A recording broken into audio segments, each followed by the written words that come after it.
نقصص وعبر، نعيش مع الحكاية، نتعلم من الماضي وتغني لنا السماء. كل قصة فيها درس يعيد الأمل، ويفتح لنا أبواب نور وعناية. من حكايات الأبطال منأخذ العبرة، فيها شجاعة وفكر ونية طايرة.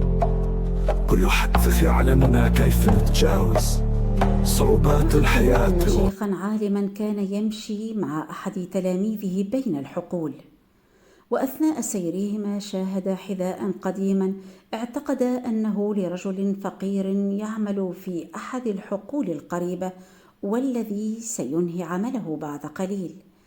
التفت الطالب إلى شيخه وقال: هيا بنا نمازح هذا العامل بأن نقوم بتخبئة حذائه ونختبئ وراء الشجيرات، وعندما يأتي ليلبسه يجده مفقودا فنرى دهشته وحيرته.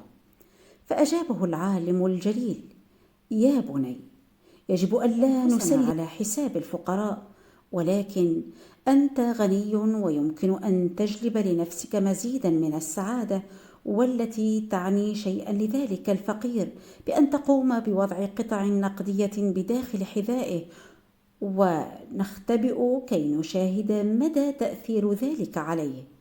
أعجب الطالب الاقتراح، وقام بوضع قطع نقدية في حذاء ذلك العامل، ثم اختبأ هو وشيخه خلف الشجيرات ليريا ردة فعل ذلك العامل الفقير. وبعد دقائق جاء عامل فقير رث الثياب بعد أن أنهى عمله في تلك المزرعة ليأخذ حذاءه، وإذا به يتفاجأ عندما وضع رجله بداخل الحذاء بأن هنالك شيئا ما بداخله، وعندما أخرج ذلك الشيء وجده نقودا، وقام بفعل نفس الشيء في الحذاء الآخر ووجد نقودا أيضا.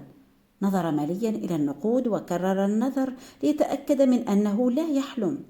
بعدها نظر حوله بكل الاتجاهات ولم يجد أحدا حوله. وضع النقود في جيبه وخر على ركبتيه ونظر إلى السماء باكيا، ثم قال بصوت يخاطب ربه: أشكرك يا رب، يا من علمت أن زوجتي مريضة وأولادي جياع لا يجدون الخبز، فأنقذتني وأولادي من الهلاك. واستمر يبكي طويلا ناظرا إلى السماء شاكرا هذه المنحة الربانية الكريمة.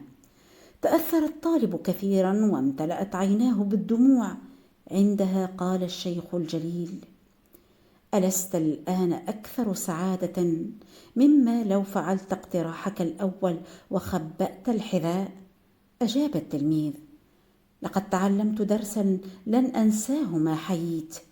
الآن فهمت معنى كلمات لم أكن أفهمها في حياتي. عندما تعطي ستكون أكثر سرورا من أن تأخذ. فقال له شيخه: والآن لتعلم أن العطاء أنواع. العفو عند المقدر عطاء، الدعاء لأخيك بظهر الغيب عطاء، التماس العذر له وصرف ظن السوء به عطاء، الكف عن عرض أخيك في غيبته عطاء.